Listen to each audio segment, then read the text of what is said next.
ओम शांति। आज 1 अप्रैल 2021 बाबा के महावाक्य है। मीठे बच्चे, तुम ईश्वरीय सल्वेशन आर्मी हो। तुम्हें सबको सदगति देनी है। सबकी प्रीत एक बाप से जुटानी है। प्रश्न है, मनुष्य अपना अक्ल किस बात में लगाते हैं और तुम्हें अपना अक्ल कहाँ लगाना है? उत्तर है, मनुष्य तो अपना अक्ल आकाश और सृष्टि का अंत पाने में लगा रहे हैं, लेकिन इससे तो कोई फायदा नहीं। इसका अंत तो मिल नहीं सकता। तुम बच्चे अपना अक्ल लगाते हो पूज्य बनने में। उन्हें दुनिया नहीं पूजेगी। तुम बच्चे तो पूज्य देवता बनते हो। शांति। बच्चे समझ गए हैं, यह है ज्ञान मार्ग, वह है भक्ति मार्ग। अब प्रश्न उठता है कि भक्ति मार्ग अच्छा व ज्ञान मार्ग अच्छा? दो चीज हुई ना। कहा जाता है ज्ञान से सदगति होती है। जरूर कहेंगे भक्ति और ज्ञान दोनों अलग अलग हैं। मनुष्य समझते हैं कि भक्ति करने से ज्ञान मिलेगा, तब सदगति होगी। भक्ति के बीच में ज्ञान आ नहीं सकता। भक्ति सबके लिए है, ज्ञान भी सबके लिए है। इस समय है भी कलयुग का अंत, तो जरूर सबकी दुर्गति होगी। इसलिए पुकारते भी हैं और गाते भी हैं कि और संग तोड़ अब तुम संग जोड़े। अब वह कौन है, किसके साथ जोड़ेंगे, यह तो समझते नहीं है। अक्सर करके बुद्धि कृष्ण तरफ जाती है। हम सच्ची प्रीत तुम संग जोड़े। तो जब कृष्ण से ही प्रीत जोड़ते हैं तो फिर गुरु गोसाई और किसकी दरकार ही नहीं। कृष्ण को ही याद करना है। कृष्ण का चित्र तो सबके पास है। कृष्ण जयंती भी मनाते हैं, फिर और कोई के पास जाने की दरकार ही नहीं। जैसे मीरा ने एक संग जोड़ी, कामकाज करते कृष्ण को ही याद करती रही। घर में रहना करना, खाना पीना तो होता है। सच्ची प्रीत एक कृष्ण से जोड़ी, जैसे कि वह आशिक और वह माशूक हो गए। कृष्ण को याद करने से फल भी मिलता है। कृष्ण को तो सब जानते हैं, गाते भी हैं। सच्ची प्रीत हमने तुमसे जोड़ी और संग तोड़ी।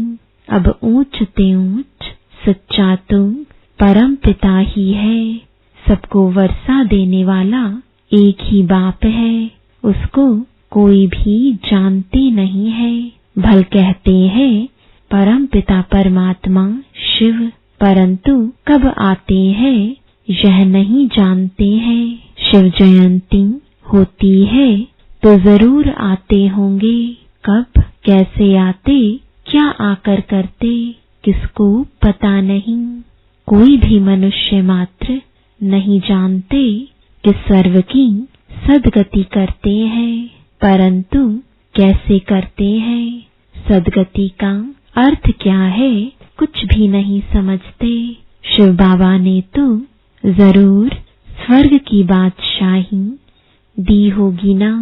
तुम बच्चे जो उस धर्म के थे, तुमको यह पता नहीं था, भूल गए थे, तो फिर और कैसे जान सकेंगे।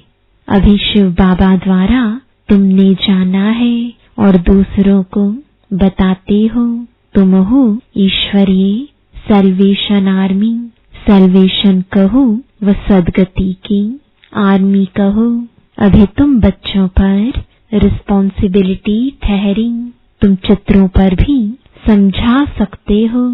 भाषाएं बहुत है, मुख्य भाषाओं में चित्र बनाने पड़ते हैं। भाषाओं का भी बड़ा झंझट है, इसलिए प्रदर्शनी भी बनानी पड़े। चित्रों पर समझाना बड़ा सहज होता है। गोले में भी सारा ज्ञान है। सीढ़ी सिर्फ भारतवासियों के लिए है। इसमें और कोई धर्म है ही नहीं। ऐसे थोड़े ही भारत तमो प्रधान बनता है तो और नहीं बनते हैं। तमो प्रधान तो सब बनते हैं, तो उन्हों के लिए भी होना चाहिए। यह सब बुद्धि में सर्विस के ख्याल आने चाहिए। दो बाप का राज भी समझाना है। वर्षा रचयिता से मिलता है। यह भी सब धर्म वाले जानते हैं कि लक्ष्मी नारायण भारत के पहले महाराजा महारानी थे। वे भगवान भगवती थे। अच्छा, उन्हों को यह स्वर्ग का राज्य कैसे मिला? जरूर भगवान द्वारा मिला। कैसे कब मिला यह किसको भी पता नहीं है। गीता में कृष्ण का नाम डाल फिर प्रलय दिखा दी है। रिजल्ट कुछ भी नहीं। यह तुम बच्चों को समझना है। चित्र तो सब तरफ है। लक्ष्मी नारायण के चित्र भी होंगे। भल ड्रेस, फीचर्स आदि और होंगे। जिसको जो आया सो बैठ बनाया है। श्रीनाथ, श्रीनाथिनी, यह राधे कृष्ण है ना। श्री राधे श्री कृष्ण तो ताज वाले नहीं है, काले भी नहीं है। राजधानी लक्ष्मी नारायण की है, न कि राधे कृष्ण की। मंदिर तो अनेक प्रकार के बनाए हैं। नाम तो एक ही रखेंगे, लक्ष्मी नारायण। डिनाइस्टी लक्ष्मी नारायण की कहेंगे। राम सीता का घराना, लक्ष्मी नारायण का घराना, राधे कृष्ण का घराना नहीं होता है। यह बातें मनुष्यों के ख्याल में भी नहीं है। तुम बच्चे भी नंबरवार पुरुषार्थ अनुसार जानते हो। जिसको सर्विस का शौक है वह तो फथकते हैं। कोई कहते हैं हम समझते हैं, परंतु धीरे धीरे मुख खुलने की भी युक्तियां रचनी पड़ती हैं। कई समझते हैं वेद शास्त्र अध्ययन करने से, यज्ञ तप आदि करने से, तीर्थ आदि करने से परमात्मा को पा सकते हैं। परंतु भगवान कहते हैं यह सब मुझसे दूर करने के रास्ते हैं। ड्रामा में सबको दुर्गति को पाना ही है, तो फिर ऐसी बातें बताते हैं।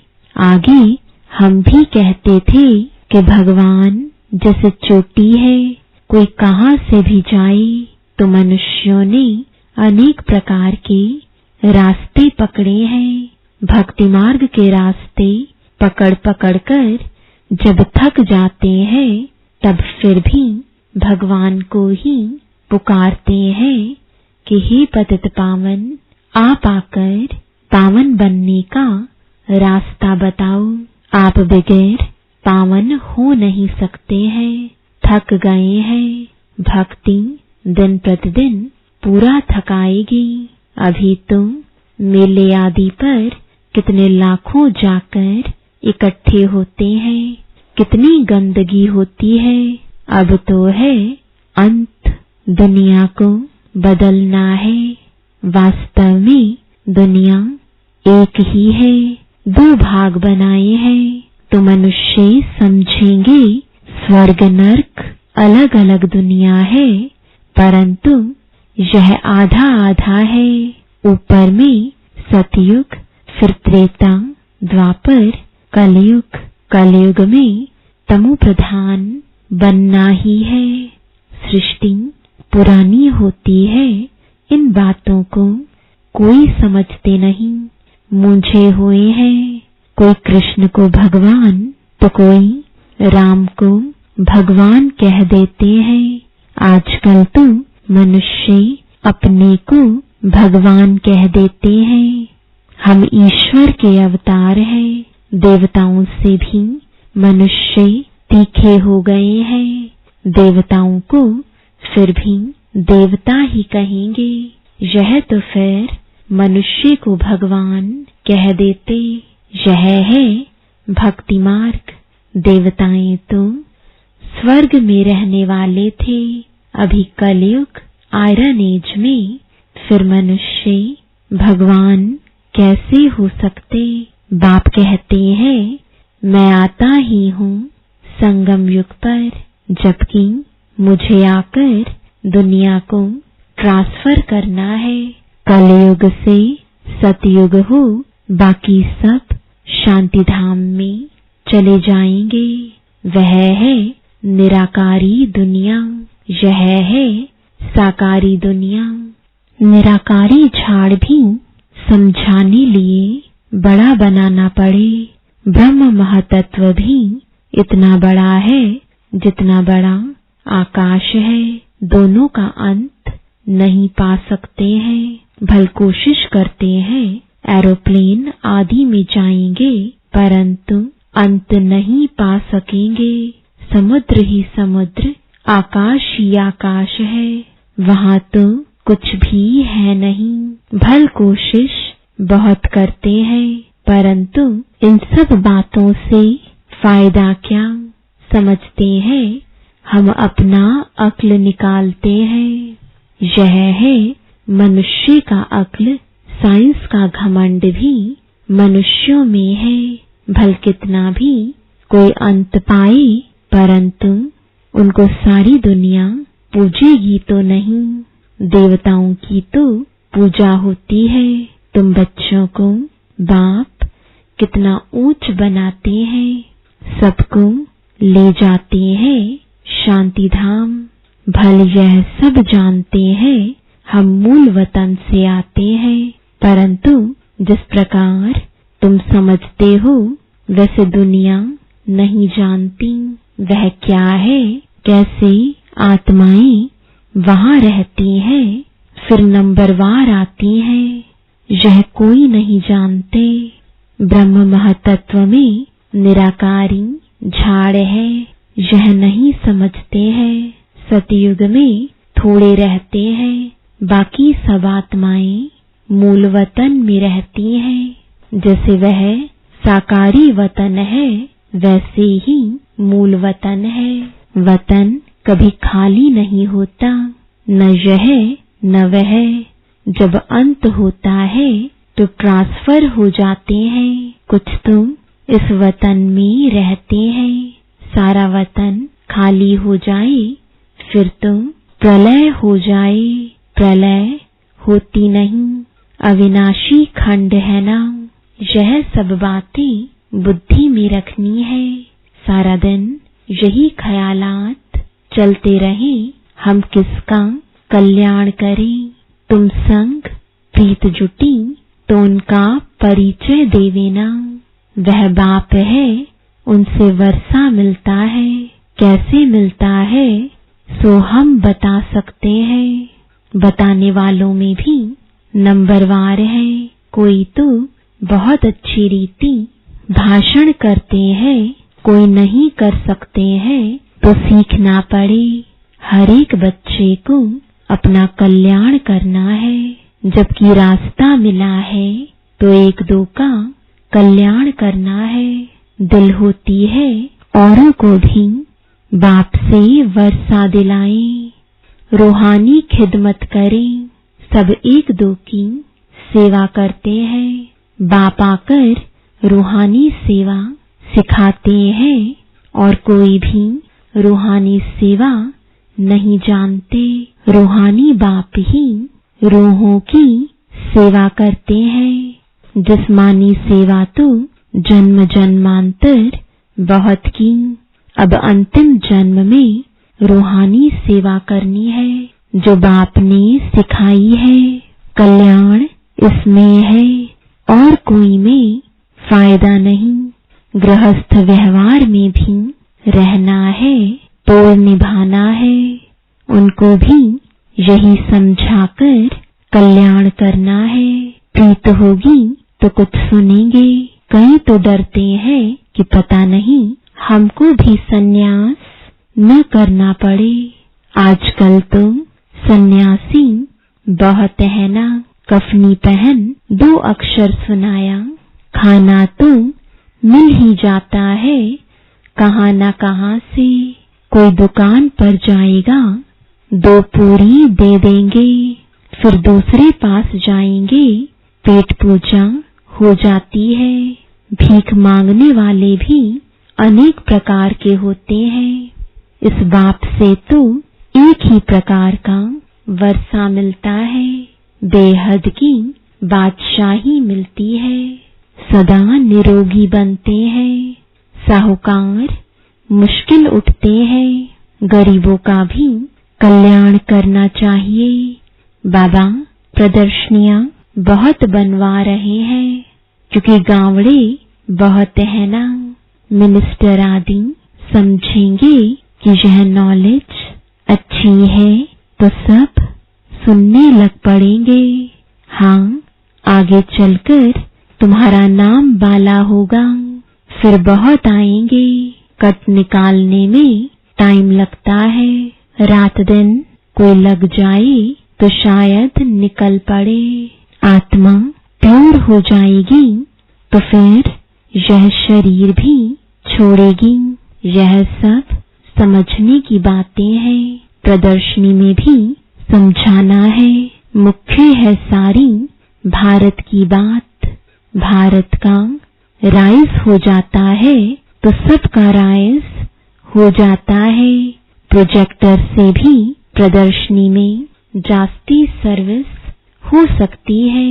धीरे धीरे वृद्धि को पाते जाएंगे। दिन प्रतिदिन तुम्हारा नाम बाला होता जाएगा।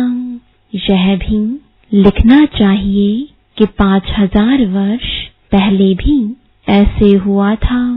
यह तो बड़ी वंडरफुल बातें हैं। बाबा इशारा देते हैं। बच्चे बहुत बातें भूल जाते हैं। कुछ भी होता है तो कहेंगे आज से 5000 वर्ष पहले भी ऐसे हुआ था। है बहुत क्लियर बात, परंतु जब किसकी बुद्धि में यह बैठे, अखबार में डाल सकते हैं तो कुछ समझे तो सही। ज्ञान मार्ग में बड़ी फर्स्ट क्लास अवस्था चाहिए। ऐसी ऐसी बातों को याद कर हर्षित भी रहना होता है। प्रैक्टिस पड़ जाए तो फिर अवस्था बहुत खुश मिजाज हो जाती है। अच्छा, मीठे मीठे सिकिलदे बच्चों प्रति माता पिता बाप दादा का याद प्यार और गुड मॉर्निंग। रूहानी बाप की रूहानी बच्चों को नमस्ते। रूहानी बच्चों की रूहानी बाप दादा को गुड मॉर्निंग और नमस्ते। धारणा के लिए मुख्य सार है। पहला और सबसे बुद्धि की प्रीत तोड़ एक बाप से जोड़नी है और सबकी प्रीत एक बाप से जुड़ाने की सेवा करनी है। दूसरा, सच्चा सच्चा रूहानी खिदमतगार बनना है।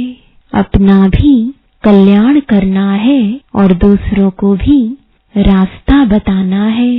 अवस्था बहुत खुश मिजाज बनानी है। वरदान है, एक बाप की स्मृति से सच्चे सुहाग का अनुभव करने वाले भाग्यवान आत्मा भव। जो किसी भी आत्मा के बोल सुनते हुए नहीं सुनते, किसी अन्य आत्मा की स्मृति संकल्प व स्वप्न में भी नहीं लाते, अर्थात किसी भी देहधारी के झुकाव में नहीं आते। एक बाप दूसरा न कोई इस स्मृति में रहते हैं, उन्हें अविनाशी सुहाग का तिलक लग जाता है। ऐसे सच्चे सुहाग वाले ही भाग्यवान हैं।